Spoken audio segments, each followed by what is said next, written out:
All right, future educators, welcome. This is it, your final high-impact review for the health competency. Right now is where we sharpen our focus, get you totally dialed in, and make sure you walk into that exam feeling confident. Okay, you ready? Let's dive in.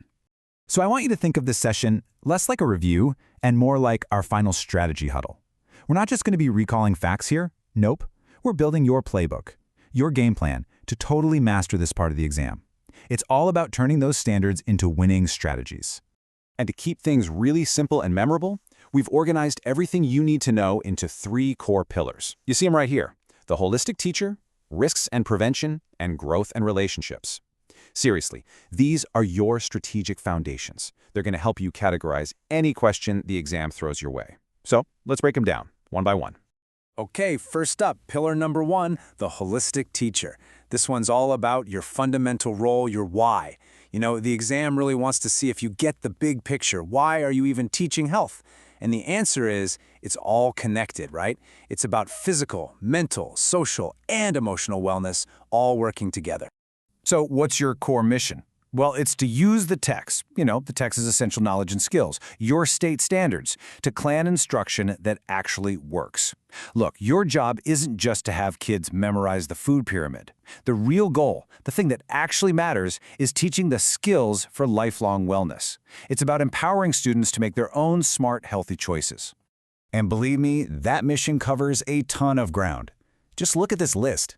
The TExES expect you to plan lessons on everything from body systems and nutrition all the way to stress management and, this is a big one, how to tell good health info from the junk you find online. This also means talking about things like immunizations and how to prevent common diseases. It's all part of building that solid foundation of knowledge for your students.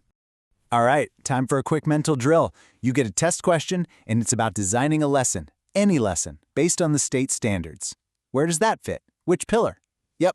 You got it. It's squarely in Pillar 1. It's testing your ability to be that holistic teacher, the one who plans with a clear purpose. Okay, awesome. Let's move on to the next pillar and see how these all connect. Okay, on to Pillar 2, risks and prevention. Now, I need you to really lean in here because this is what I call your high-stakes defense. These are the topics the exam takes very seriously, which means you need to as well. No doubt about it. First things first, you have got to know the effects of these 4 categories. This hits descriptor C in the standards head-on. The exam expects you to know the deal with tobacco, alcohol, and other drugs, but hey, don't sleep on herbal supplements. The standards specifically call them out, so you can bet you'll need to know about them. Be ready for it. Now, this next point is absolutely critical. The exam will test you on this distinction.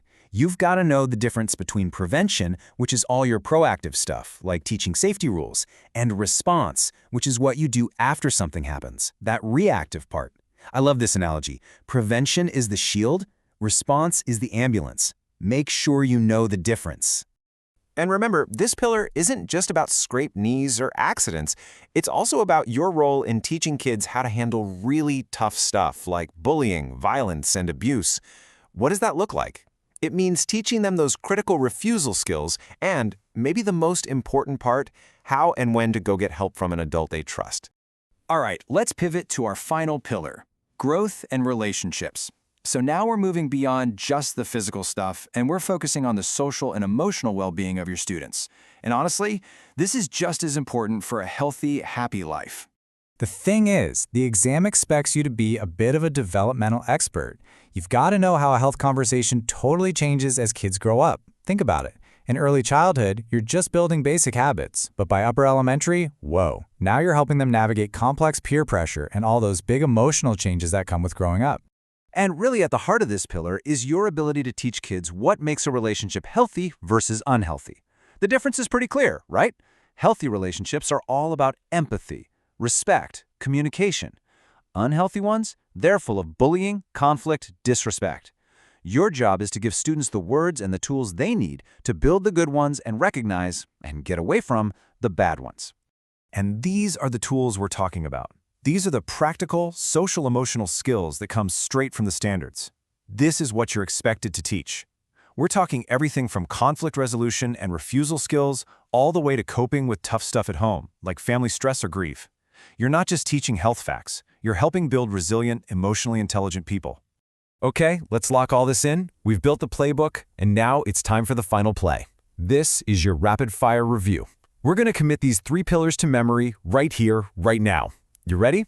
From now on, when you see a health question on that test, I want you to think of one number: 3.